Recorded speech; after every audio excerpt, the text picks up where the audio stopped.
તો આપણે સરળ આવર્ત ગતિને નીટ માટે ડિસ્કસ કરીશું. ટોપિક સરળ આવર્ત ગતિ. નીટ પોઈન્ટ ઓફ વ્યૂ થી આપણે એને થિયોરિટિકલી ડિસ્કસ કરીશું અને પછી નેક્સ્ટ લેક્ચરમાં એના અમુક ક્વેશ્ચન સોલ્વ કરીશું પ્રેક્ટિસ માટે. સરળ આવર્ત ગતિ એ ગતિ જ છે. તેમાં સૌથી પહેલા તમારે જાણવાનું છે આવર્ત ગતિ એટલે શું. આવર્ત ગતિ તો કેવી ગતિ આવર્ત ગતિ કહેવાય? તો આવર્ત ગતિને ત્રણ લાક્ષણિકતા છે. ત્રણ લાક્ષણિકતાઓ.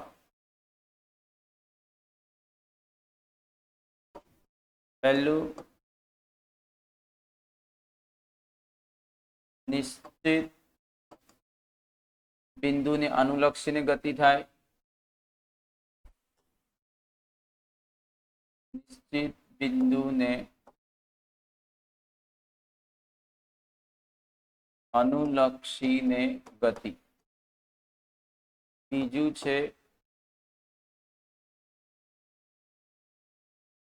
નિશ્ચિત પથ. નિશ્ચિત પથ પર ગતિ થાય છે. અને ત્રીજું છે નિયત સમયના ગાળે ગતિનું પુનરાવર્તન. બરાબર. આ ત્રણ તમારે આવર્ત ગતિની લાક્ષણિકતાઓ છે. નિશ્ચિત બિંદુને અનુલક્ષીને ગતિ થાય છે, નિશ્ચિત પથ પર ગતિ થાય છે અને નિયત સમયના ગાળે ગતિનું પુનરાવર્તન થાય. આવર્ત ગતિનો એક ખાસ પ્રકાર છે દોલન ગતિ. બધી દોલન ગતિ આવર્ત ગતિ જ છે. બરાબર. એમાં ખાસ શું છે કે જે નિશ્ચિત પથ છે એ સુરેખ છે. બરાબર. એને તમે આ રીતે વ્યાખ્યાયિત કરી શકો કે નિશ્ચિત સુરેખ પથ પર થતી આવર્ત ગતિને દોલન ગતિ કહે છે. નિશ્ચિત સુરેખ પથ પર થતી આવર્ત ગતિને દોલન ગતિ કહે છે. બરાબર. નિશ્ચિત એટલે આ બધી લાક્ષણિકતાનું પાલન તો થાય જ. નિશ્ચિત બિંદુને અનુલક્ષીને ગતિ છે નિશ્ચિત, પણ નિશ્ચિત પથ સુરેખ હોવો જોઈએ. બરાબર. વર્તુળાકાર ગતિ, નિયમિત વર્તુળાકાર ગતિ લો તો એ આવર્ત ગતિ છે પણ એ દોલન ગતિ નથી, કારણ કે એમાં પથ સુરેખ નથી. બરાબર. નિયમિત વર્તુળાકાર ગતિ આવર્ત ગતિનું ઉદાહરણ થઈ શકે. બરાબર. પણ સ્પ્રિંગના છેડે બાંધેલ પદાર્થ દોલન ગતિ છે. દોલન ગતિનો એક ખાસ પ્રકાર છે સરળ આવર્ત ગતિ. સરળ આવર્ત ગતિ દોલન ગતિ જ છે. બરાબર. પણ એની પણ કારણ કે દોલન ગતિનો ખાસ કિસ્સો છે તો એની કંઈક વિશેષતા હશે. દોલન ગતિની વિશેષ એટલે દોલન ગતિ સરળાવર્ત ગતિ ક્યારે બને? તો કઈ દોલન ગતિ સરળાવર્ત ગતિ ત્યારે બને જ્યારે જે બળની અસર હેઠળ દોલન ગતિ થાય છે એ સ્થાનાંતરના સમપ્રમાણમાં અને નિયત બિંદુ તરફ લાગે. તો સરળાવર્ત ગતિને તમે આ રીતે વ્યાખ્યાયિત કરી શકો કે સ્થાનાંતરના સમપ્રમાણમાં અને નિયત બિંદુ તરફ લાગતા બળની અસર હેઠળ થતી સ્થાનાંતરના સમપ્રમાણમાં અને નિયત બિંદુ તરફ લાગતા બળની અસર હેઠળ થતી દોલન ગતિ સરળ આવર્ત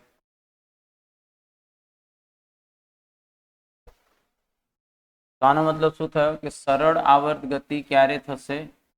એફ બરાબર માઇનસ kx પ્રકારનું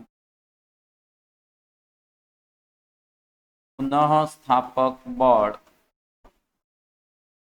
આ માટે જવાબદાર છે. એફ બરાબર માઇનસ kx પ્રકારનું પુનઃસ્થાપક બળ લાગતું હોય અને આ બળની અસર હેઠળ દોલન ગતિ થાય તો આવી દોલન ગતિ સરળ આવર્ત ગતિ છે. એટલે સરળ આવર્ત ગતિ ત્યારે જ થાય જ્યારે જે પદાર્થ છે જે સરળ ગતિ કરે છે એના પર લાગતું બળ એફ બરાબર માઇનસ kx પ્રકારનું હોય. સ્થાનાંતરના સમપ્રમાણમાં બરાબર તમે કોઈ સ્પ્રિંગ લો, ત્યાં સ્પ્રિંગના છેડે આ પદાર્થ બાંધેલો છે, અહીંથી આપણે ખેંચીએ છીએ, આ સ્થાનેથી સપોઝ આ સ્થાને લઈ આવ્યા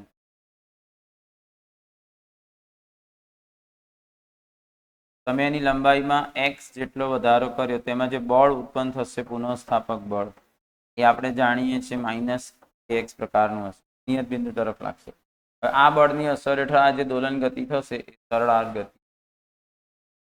બરાબર, આ વાત થઈ સરળ આવર્ત ગતિ. સરળ આવર્ત ગતિમાં કેટલીક વ્યાખ્યાઓ, તેમાં પહેલી જ વ્યાખ્યા જે તમારે ભણવાની છે એ છે સ્થાનાંતર.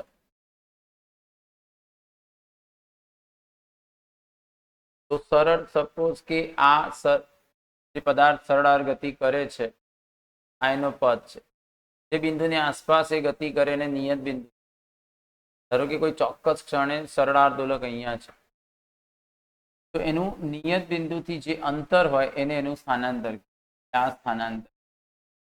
સ્થાનાંતરને તમે આ રીતે વ્યાખ્યાયિત કરી શકો, કોઈ પણ ક્ષણે સરળ આવર્ત દોલક નિયત અંતર તે ક્ષણે તેનું સ્થાનાંતર ગણાય. બરાબર,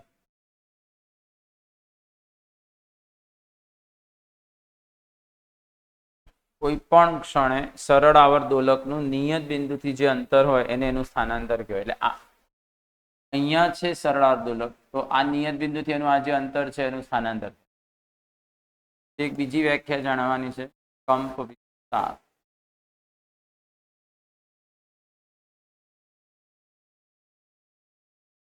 કંપ વિસ્તાર એટલે શું? અહીંથી પાછો ફરે છે એટલે આ મહત્તમ સ્થાનાંતર થશે, અહીંથી પાછો ફરે છે તો મહત્તમ સ્થાનાંતર. તો કોઈ પણ એક દિશાનું મહત્તમ સ્થાનાંતર કંપ વિસ્તાર છે.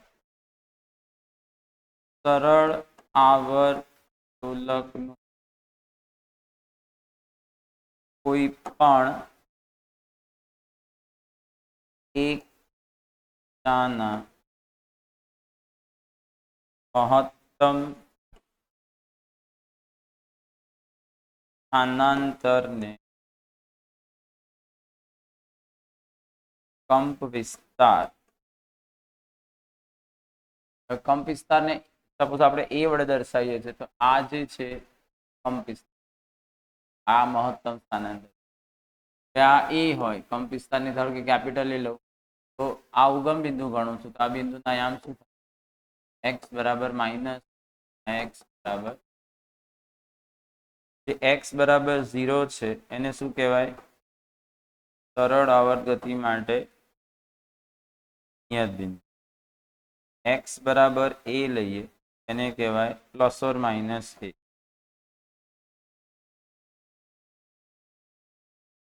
x બરાબર પ્લસ ઓર માઇનસ a જે અંત્ય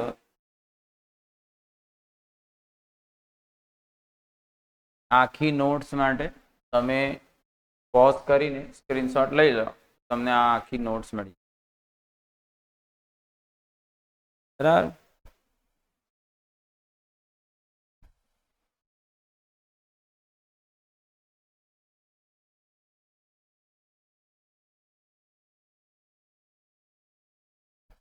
આ વાત આપણે સ્થાનાંતરની વ્યાખ્યાની કરી, કંપ વિસ્તાર લીધો.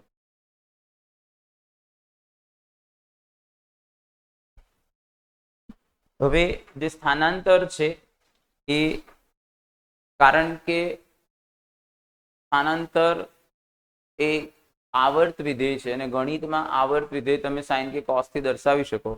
એટલે સ્થાનાંતરને x = a sin omega t plus phi અથવા x = a cos omega t plus phi વડે દર્શાવી સરળ આવર્ત દોલકના સ્થાનાંતરને તમે આ રીતે દર્શાવી શકો. x બરાબર a sin omega t plus phi અથવા x બરાબર a cos omega t plus phi વડે દર્શાવી શકાય. બરાબર. સામાન્ય રીતે આપણે જો નિયત બિંદુથી ગતિની કોઈ આમાં આ જે ખૂણો છે સાઇન કે કોસનો એને કળા કહેવામાં આવે છે. બરાબર. એટલે ફાઈ જે છે એને કહેવાય પ્રારંભિક કળા અને થીટા = ઓમેગા ટી પ્લસ 5 જે છે આ શું બનશે? ટી સમયની કળા. એ કંપ વિસ્તાર છે. બરાબર. કળા પરથી તમને સ્થાનની માહિતી મળે, ગતિની દિશા વિશેની માહિતી મળે. હવે તો આ સ્થાનાંતરની વાત થઈ. આના પરથી વેગની વાત કરીએ કે મારે સરળ આવર્ત દોલકનો વેગ જોઈએ છે.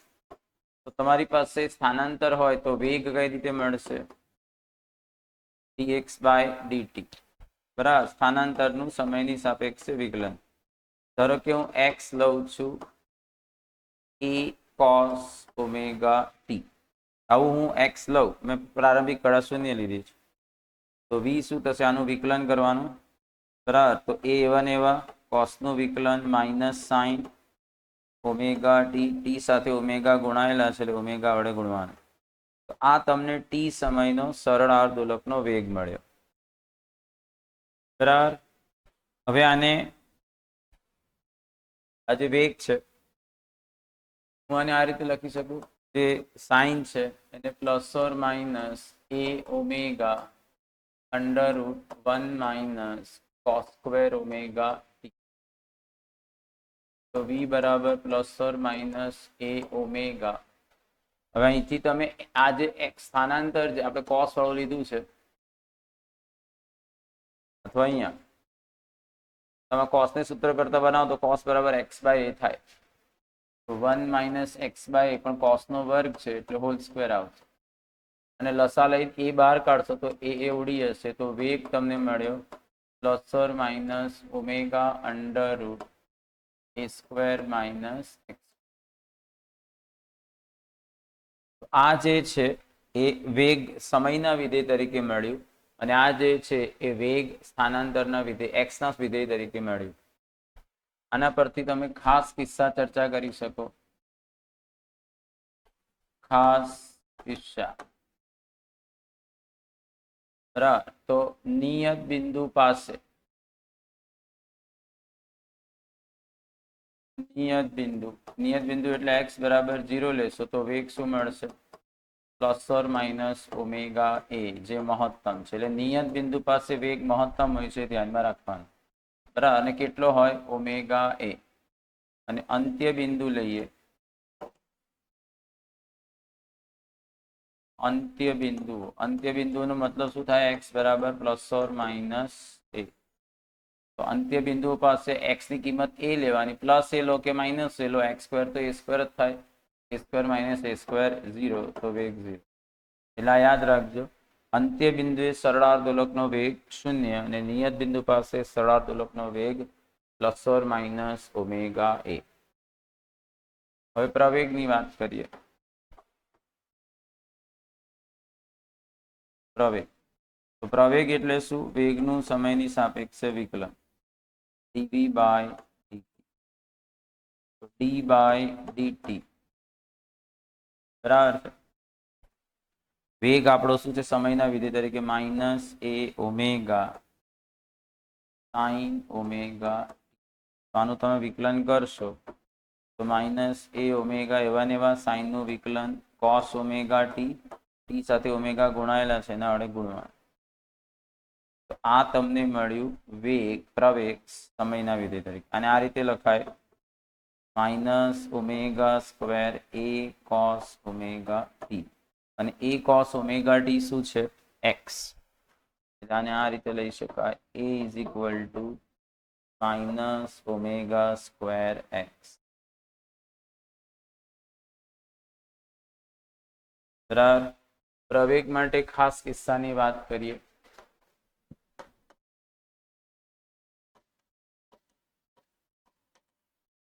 તો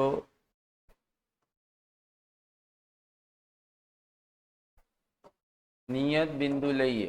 નિયત બિંદુ તો નિયત બિંદુ પાસે x0 તો પ્રવેગ શું થશે 0.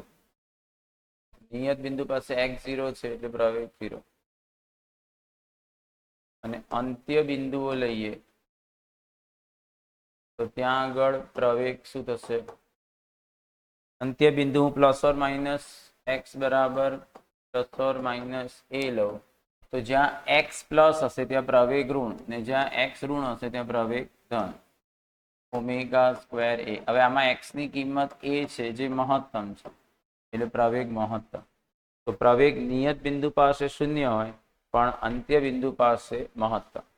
તો મહત્તમ પ્રવેગનું મૂલ્ય કેટલું હોય ઓમેગા સ્ક્વેર એ અને મહત્તમ વેગનું મૂલ્ય કેટલું હોય ઓમેગા એ. તો ઘણીવાર આવો પ્રશ્ન પૂછે છે કે મહત્તમ પ્રવેગ અને સરળ આવર્ત દોલકનો મહત્તમ પ્રવેગ અને મહત્તમ વેગનો ગુણોત્તર કેટલો હોય. તો જવાબ છે ઓમેગા સ્ક્વેર એ અપન ઓમેગા એ એટલે ઓમેગા.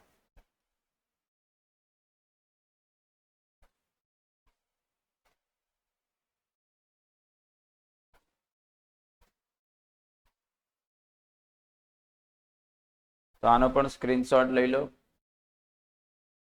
બરાબર છે. હવે આપણે આલેખની વાત કરીએ તો પહેલો આલેખ આપણે વિચારીશું એક્સ વિરુદ્ધ ટી નો આલેખ. કોઈ પણ આલેખ માટે કયા સૂત્રને આધીન તમે આલેખ વિચારો છો તો આ આપણે લઈશું એક્સ બરાબર એ કોસ ઓમેગા ટી.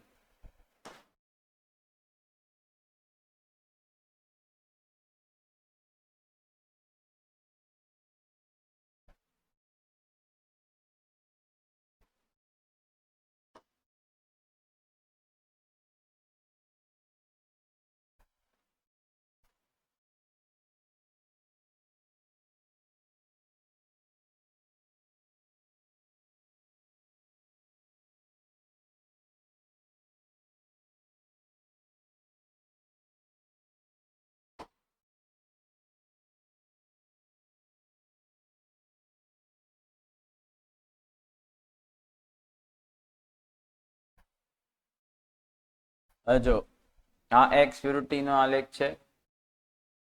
આ એક્સ અને આ ટી. બરાબર. તો તમે ટી 0 લેશો તો cos 0 1 એટલે આ એ છે આ માઇનસ છે. હવે આ ટી ના સ્વરૂપમાં લઈએ તો 0 t/4 છે t/2 છે t/4 છે અને આ ટી છે. આને ખૂણામાં ફેરવું તો આ 0 થાય આ π/2 થાય આ પાઈ થાય આ 3π/2 અને આ 2π. તો cos π/2 0 બરાબર cos પાઈ -1 એટલે માઇનસ છે cos 3π/2 0 અને cos 2π બરાબર. તો આ રીતનો તમને આલેખ મળે. આ આલેખ તમને આવો મળશે. આ તમને એક્સ વિરુદ્ધ ટી નો આલેખ મળ્યો.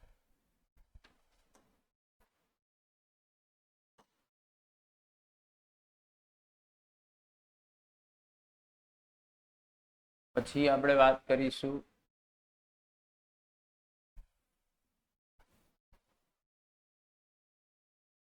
વી વિરુદ્ધ ટી નો આલેખ.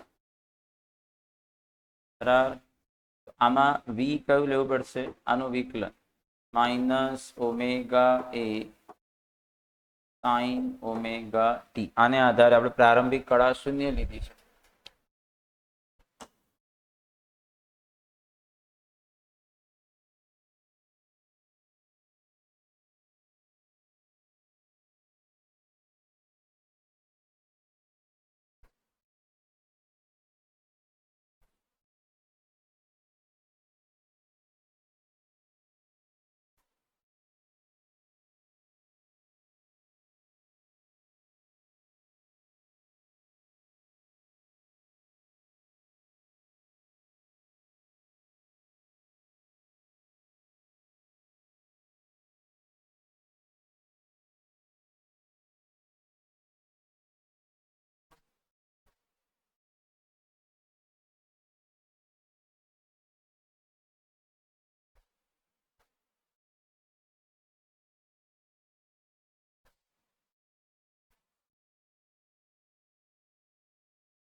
તો વેગ, આ વેગ વિરુદ્ધ સમયનો આપણે આલેખ લઈએ છીએ.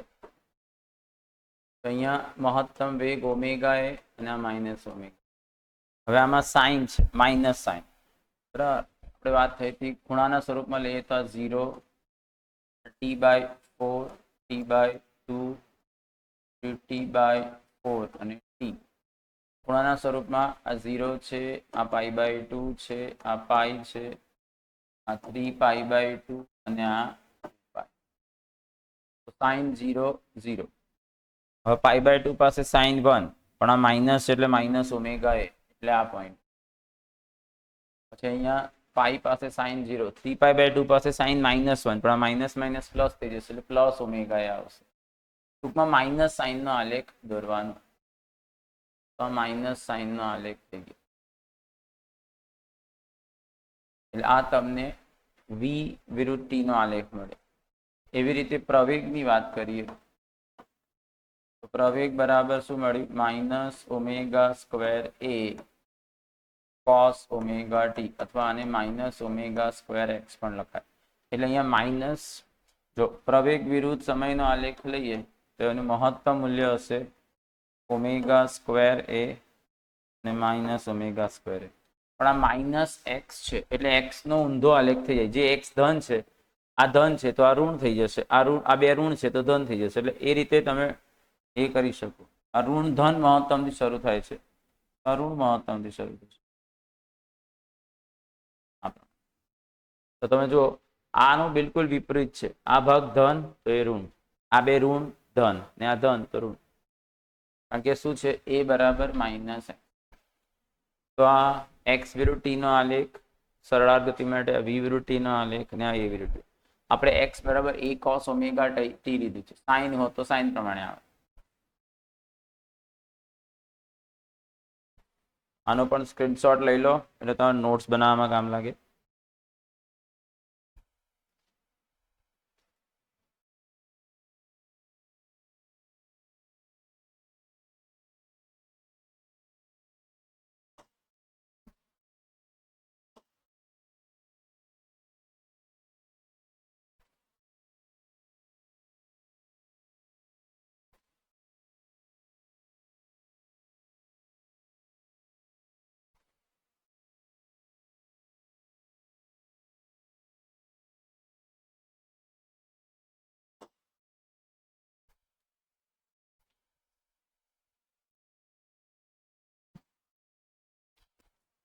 ચાલ બરાબર. પછી સરળ આવર્ત ગતિ અને નિયમિત વર્તુળાકાર ગતિ. સરળ આવર્ત ગતિ અને નિયમિત વર્તુળાકાર ગતિ એકબીજા સાથે સંકળાયેલા છે. કઈ રીતે સંકળાયેલા છે એ સમજો. સરળ આવર્ત ગતિ અને નિયમિત વર્તુળાકાર ગતિ એકબીજા સાથે સંકળાયેલા છે.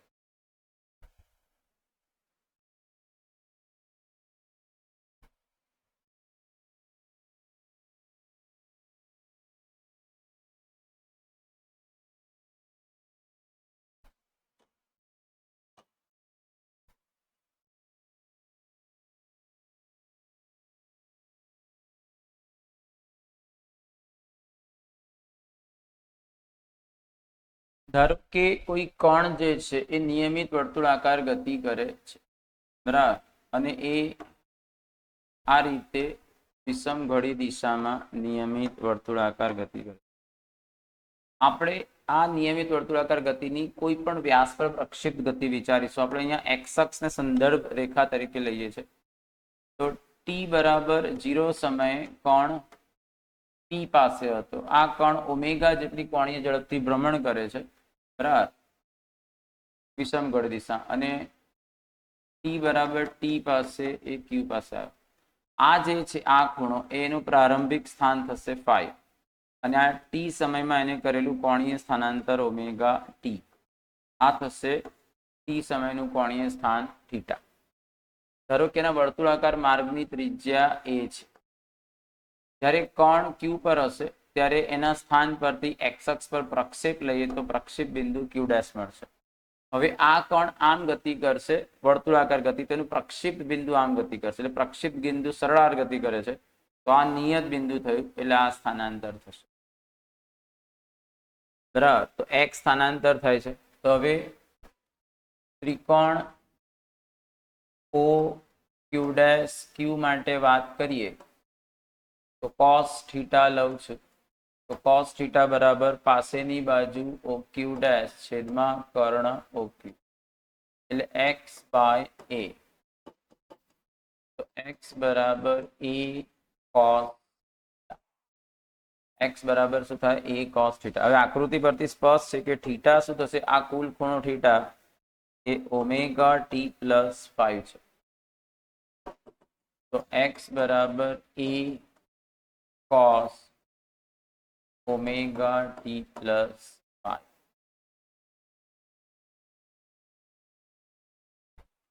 બરાબર છે. તો પણ આ તો સરળ ગતિ છે, સરળ ગતિ સ્થાનાંતરનું સૂત્ર છે, એટલે આના પરથી કહી શકાય કે આમ ફર્સ્ટ છે કે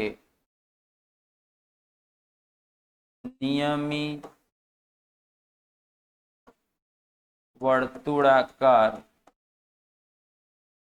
ગતિને તેના વ્યાસ પરની પ્રક્ષિપ્ત ગતિ સરળ આવર્ત ગતિ છે, બરાબર. તો કોઈ પણ વર્તુળાકાર ગતિ લઈ લો તો એ વર્તુળાકાર ગતિની એના વ્યાસ પરની પ્રક્ષિપ્ત ગતિ લો તો એ સરળ આવર્ત ગતિ થાય. એવું સેમ વાય અક્ષ પર લેશો તો સાઈન આવત, આ સામેની બાજુ બને તો સાઈન આવત, પણ એ પણ સરળ આવર્ત ગતિ દર્શાવે છે. ખ્યાલ આવ્યો? એ પણ સરળ આવર્ત ગતિ દર્શાવે છે.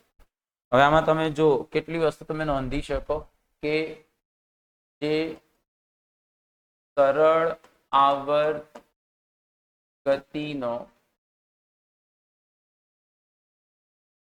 કંપ વિસ્તાર છે તે નિયમિત વર્તુળાકાર ગતિની ત્રિજ્યા છે, બરાબર. પછી જે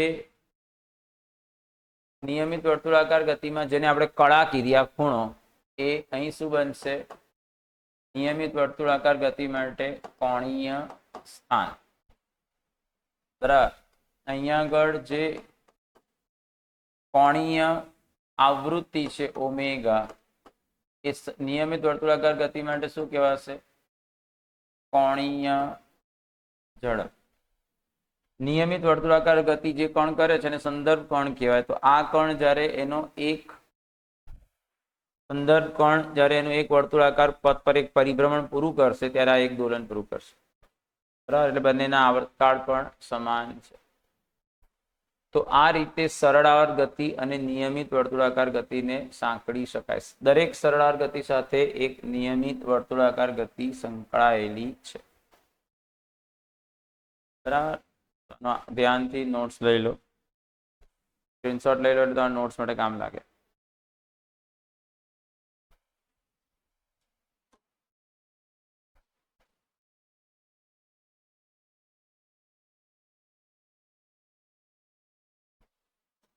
પછી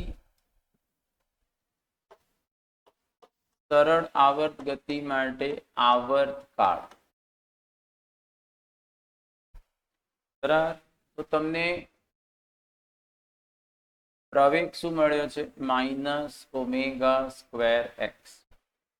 હવે તમે જાણો સરળ આવર્ત ગતિ માટે જે બળ જવાબદાર છે એ F = -kx. તો પછી પ્રવેગ બરાબર શું થાય? બળના છેદમાં દળ.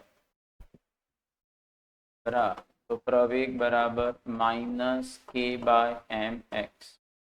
આ પ્રવેગનું સૂત્ર છે, આ પણ પ્રવેગનું સૂત્ર છે. સરખાઈએ તો 1 અને 2 પરથી આપણને શું મળશે? ω² = k/m. તો ઓમેગા બરાબર √k/m. આ તમને કોણીય આવૃત્તિ મળી. આના પરથી આવૃત્તિ f શું થાય?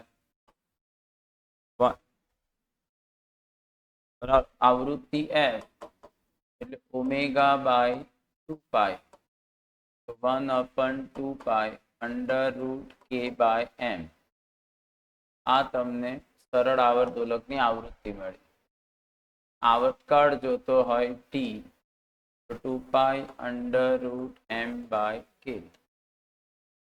આ સરળ આવર્ત દોલકનો આવર્તકાળ છે. આના પરથી સ્પષ્ટ છે કે આવર્તકાળ ચલે છે √m, આવર્તકાળ ચલે છે 1/√k. બરાબર, હવે ધારો કે સ્પ્રિંગની વાત કરીએ કે કોઈ સ્પ્રિંગ છે, તો સ્પ્રિંગનું શ્રેણી જોડાણ કરીએ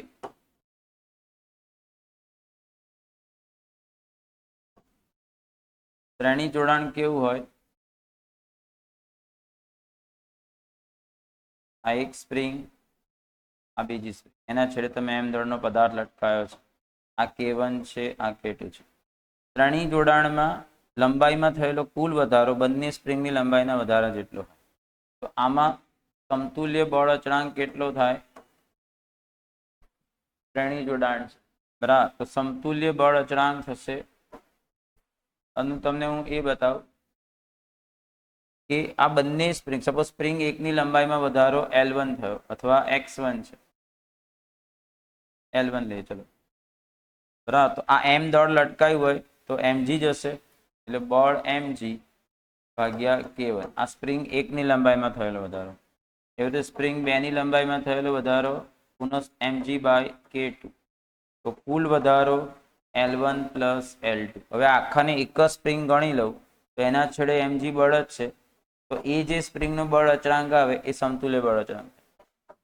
તો આ થશે mg/k1 + mg/k2. તો આના પરથી તમે સમતુલ્ય બળ અચળાંક શોધશો તો એ તમને મળશે ગુણાકારના છેદમાં સરવાળો. તો આ કેસમાં આવર્તકાળ શું થાય? 2π √m. આ k1 k2 k1 + k2. અને જો સમાંતર જોડાણ હોય, સમાંતર જોડાણ આ રીતનું, સ્પ્રિંગોનું સમાંતર જોડાણ. એમાં બંને સ્પ્રિંગની લંબાઈમાં થયેલો વધારો સરખો હોય, પણ જે mg બળ છે એ બંને વડે વહેંચાય. એટલે આનામાં ઉત્પન્ન થતું પુનઃસ્થાપક બળ F1 ને આમાં ઉત્પન્ન થતું પુનઃસ્થાપક બળ F2 હોય તો F1 F2 ભેગા થઈને mg ને બેલેન્સ કરે. આમાં તમને સમતુલ્ય બળ અચળાંક મળશે k1 બરાબર સરવાળો k1 + k2. આમાં આવર્તકાળ થાય pi under root m k1 plus k2 અને જો સ્પ્રિંગના n સમાન ટુકડા કરવામાં આવે તો દરેકનો બળ અચળાંક k1 k2 બધાનો બળ અચળાંક કેટલું થાય nk થાય.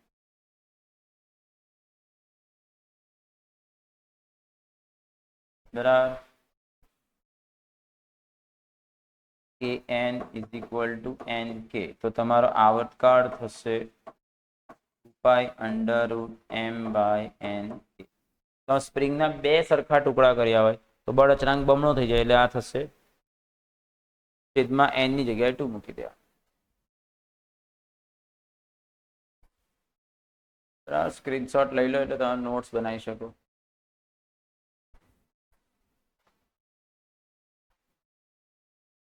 એટલે આ આપણે વાત કરી આવર્તકાળની. ઉર્જાની વાત કરીએ.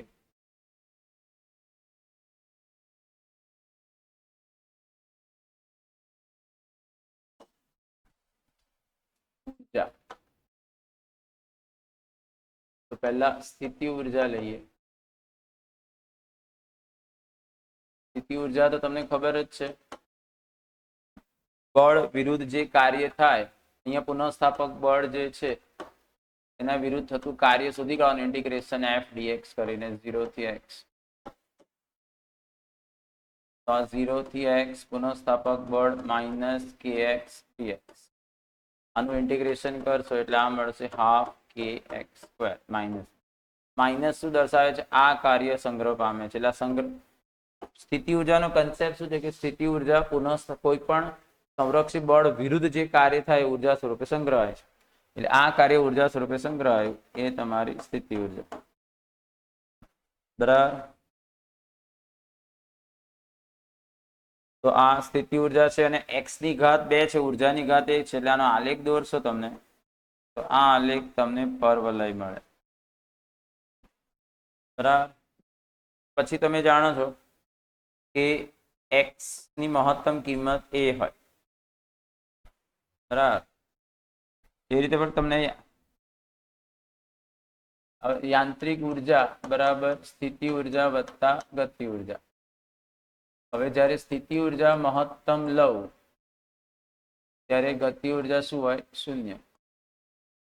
તો આમાં બરાબર x ની મહત્તમ કિંમતે આપણે કંપ વિસ્તાર કીધો હતો એટલે આ થઈ જશે હાફ ka. આ તમારી યાંત્રિક ઉર્જા થઈ.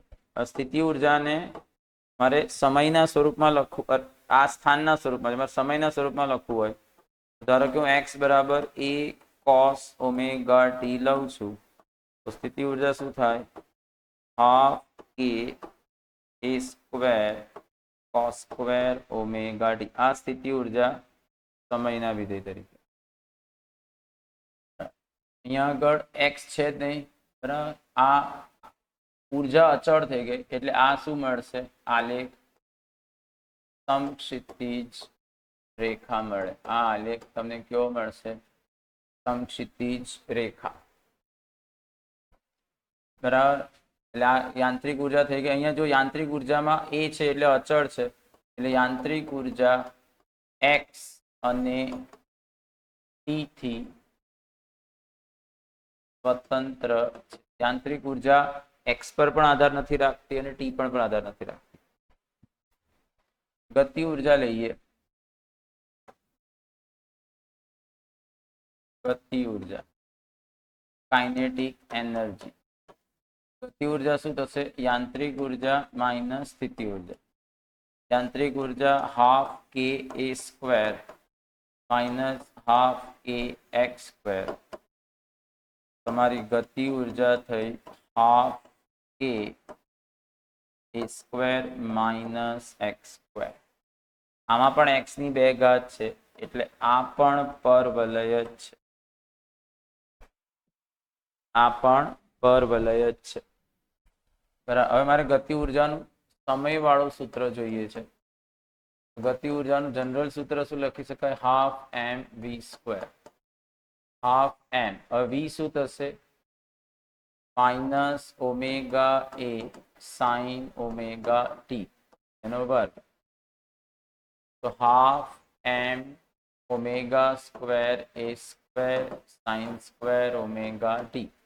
પણ હમણાં જ આપણે મેળવ્યું કે બરાબર કે બાય એમ ઓમેગા સ્ક્વેર. તો કે બરાબર શું થાય? M omega square.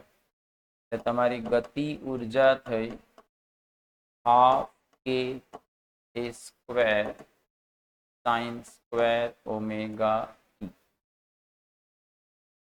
આ ગતિ ઉર્જા થઈ ગઈ.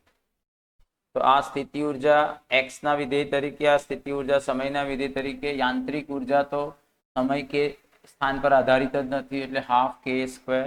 આ ગતિ ઉર્જા સ્થાનના વિધેય તરીકે અને ગતિ ઉર્જા સમયના વિધેય તરીકે. ધ્યાનથી સ્ક્રીનશોટ લઈ લો, નોટ્સ બનાવો. પછી આપણે ચર્ચા કરીશું આલેખની.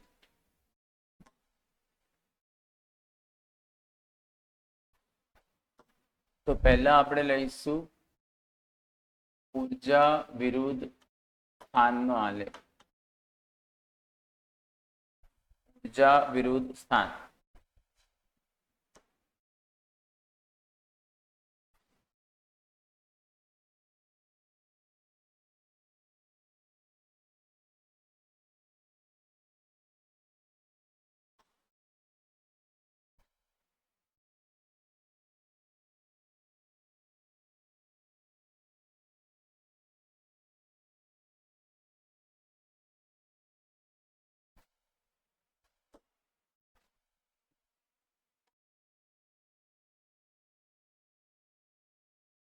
અહીંયા આપણે લેવાનું છે ઉર્જા અને અહીંયા સ્થાન એક્સ.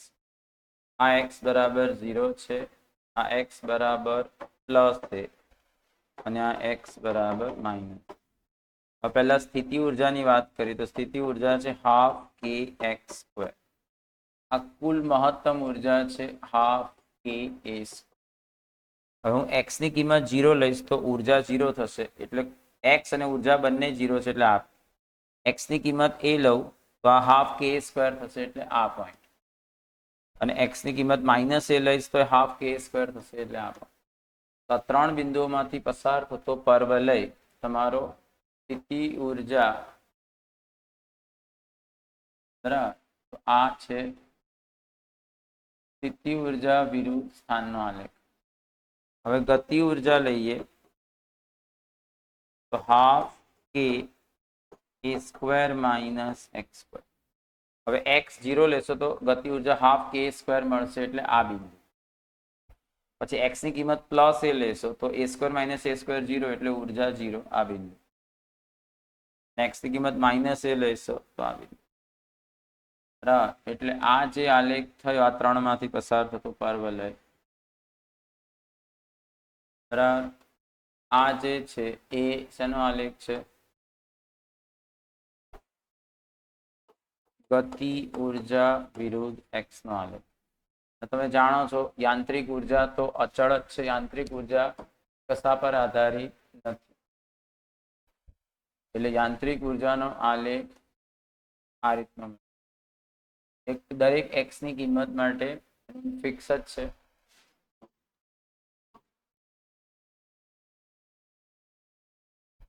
એટલે આ તમને મળ્યું યાંત્રિક એક્સ. આ બિંદુઓ જે છેદન બિંદુઓ છે જ્યાં ગતિ ઉર્જા અને સ્થિતિ ઉર્જા સરખા છે, આના યામ તમે શોધશો તો આ એક્સ બરાબર a બાય √2 આવશે. અહીંયા એક્સ બરાબર માઇનસ a બાય √2. અહીંયા આગળ આ યાંત્રિક ઉર્જા કરતા. એટલે યાદ રાખજો કે સ્થિતિ ઉર્જા અને ગતિ ઉર્જાના મૂલ્ય સમાન થાય ત્યારે એક્સ ની કિંમત a બાય √2 હોય. ધન હોય તો a બાય √2, ઋણ હોય તો માઇનસ a બાય √2.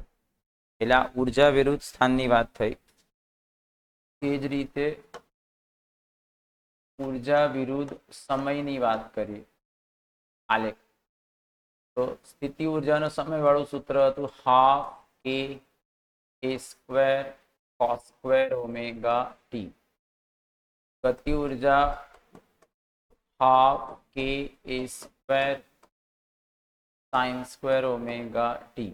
અને યાંત્રિક ઉર્જા તો સમયનું વિધેય જ નથી, હાફ કે એ સ્ક્વેર.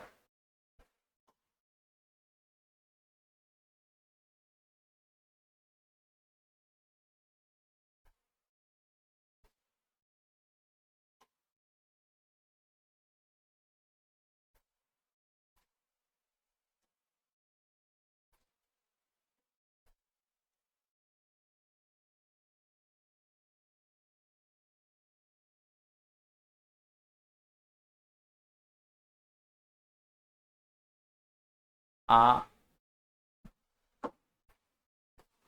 ઉર્જા વિરુદ્ધ સમય.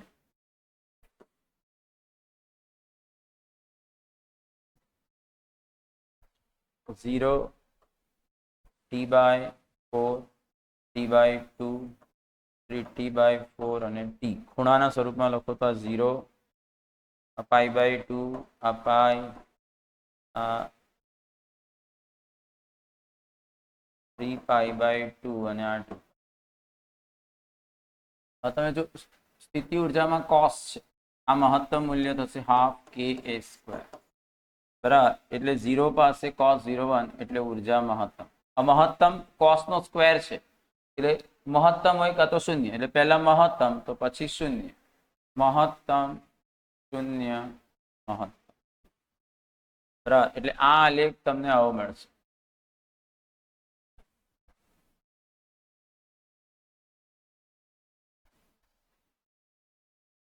cos સ્ક્વેર નો જ આલેખ છે.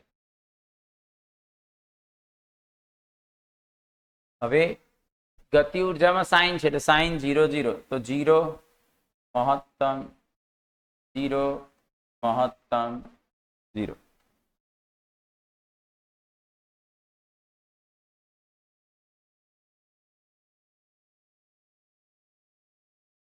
આ પ્રમાણે, બરાબર છે.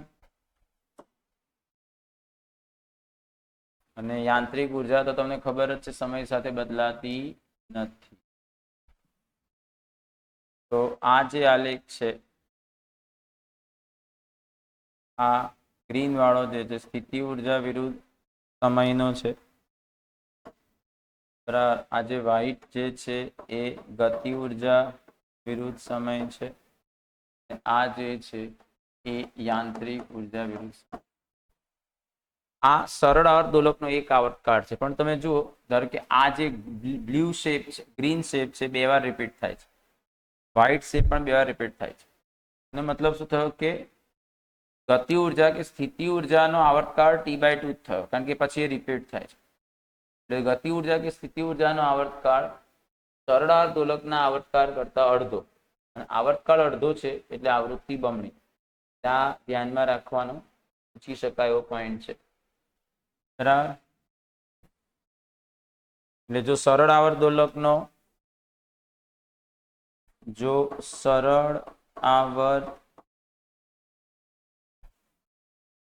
દોલકની આવૃત્તિ f હોય તો સ્થિતિ ઉર્જા અને ગતિ ઉર્જાની આવૃત્તિ બમણી થાય 2f. આ બાબત તમારે ધ્યાન રાખવાની છે.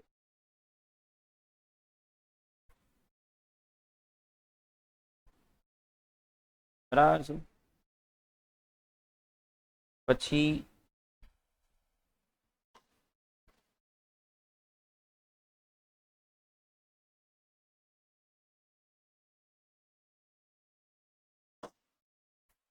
સાદું લોલક.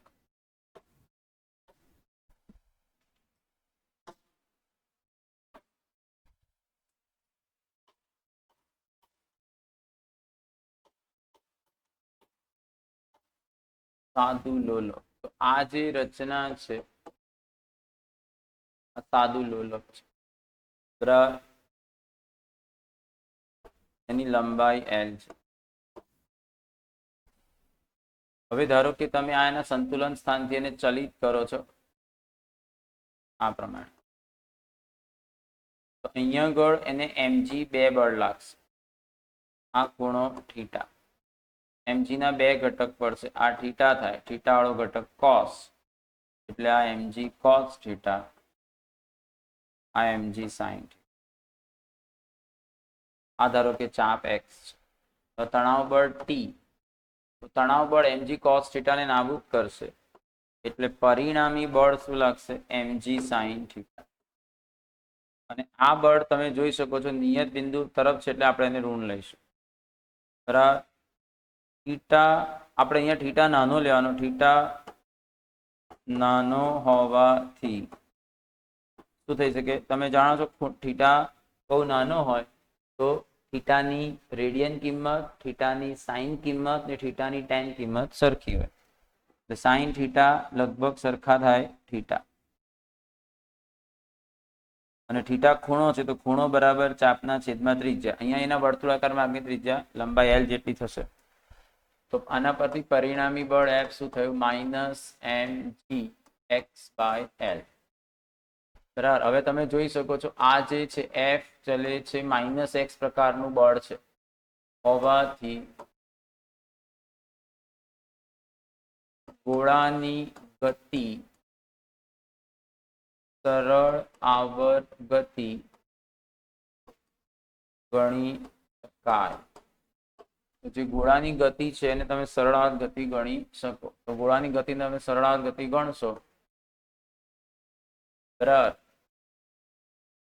તો આને F = kx સાથે સરખાવશો, -kx સાથે, તો તમને બળ અચળાંક k મળ્યો mg/L. હવે સરળ આવર્ત દોલકના આવર્તકાળનું સૂત્ર છે T = 2π √m/k.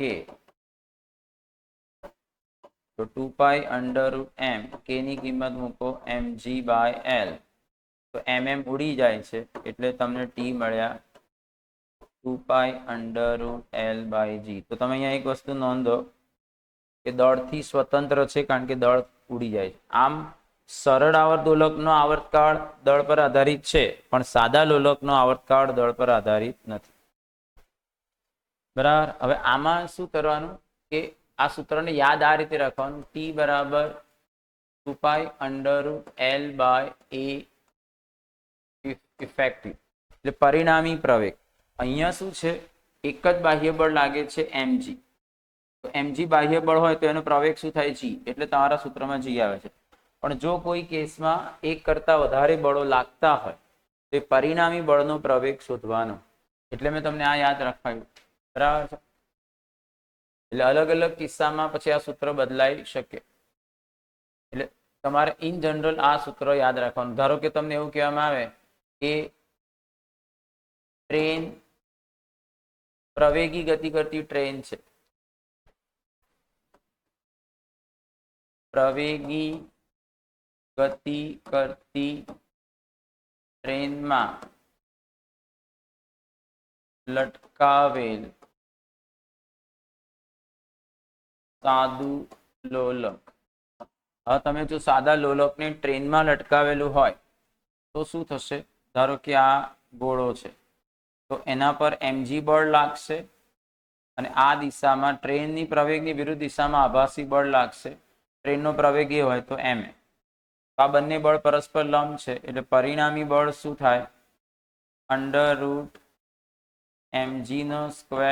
+ ma². હવે આને m વડે ભાગી કાઢો એટલે a ઇફેક્ટિવ મળે. તો m વડે ભાગતા તમને મળશે √g² + a². તો તમારો આવર્તકાળ થશે 2π √L/√g² + a². એટલે આવા ઘણા બધા કિસ્સા ચર્ચા કરી શકાય, પણ તમારે આ ધ્યાનમાં રાખવાનું. સ્ક્રીનશોટ લઈ લો.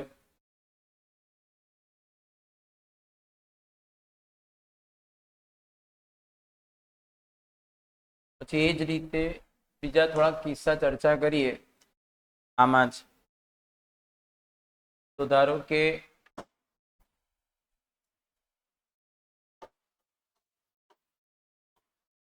લિફ્ટમાં સાદું લોલક. સાદું લોલક લિફ્ટમાં છે, એમાં પહેલો કેસ લઈએ. લિફ્ટ એ પ્રવેગથી અધો દિશામાં ગતિ કરે છે. ધારો કે લિફ્ટ એ જેટલા પ્રવેગથી અધો દિશામાં ગતિ કરે છે. જો લિફ્ટ એ જેટલા પ્રવેગથી અધો દિશામાં ગતિ કરે, જો લિફ્ટ એ જેટલા પ્રવેગથી અધો દિશામાં ગતિ કરે તો શું થશે? આભાસી બળ એના પર ઉપર તરફ લાગે ને.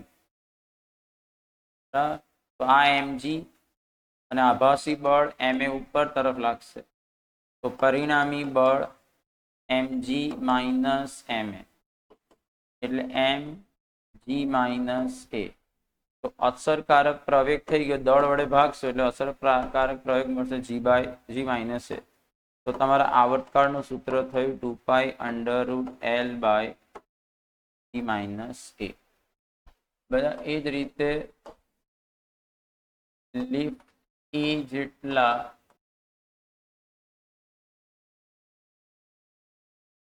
પ્રવેગથી ઉર્ધ્વ દિશામાં ગતિ કરે છે, તો એ કેસમાં આ mg બળ, આ કેસમાં આભાસી બળ પણ નીચે તરફ જ લાગશે, તો પરિણામી બળ mg પ્લસ ma એટલે mg પ્લસ a. તો આવર્તકાળ અહીંયા એ ઇફેક્ટિવ શું થશે? અસરકારક પ્રવેગ થયો e પ્લસ a. તો આવર્તકાળ થશે 2 √L પ્લસ a. ત્રીજો કિસ્સો વિચારીએ કે લિફ્ટનો કેબલ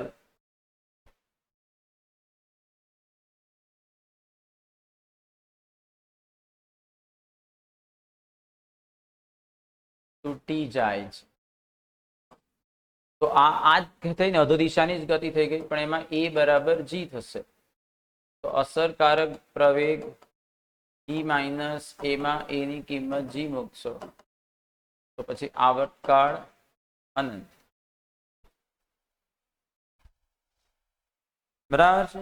તો આ આપણે સરળ આવર્ત ગતિ ચેપ્ટરને, દોલનો વાળા ચેપ્ટરને NEET point of view discuss કરી, અને આમાં તમને નીટ સાથે સંકળાયેલી તમામ કન્સેપ્ચ્યુઅલ માહિતી મળી ગઈ છે. એને બરાબર સમજશો તો તમે આ ચેપ્ટરના બધા જ ક્વેશ્ચન્સ કરી શકશો. Thank you.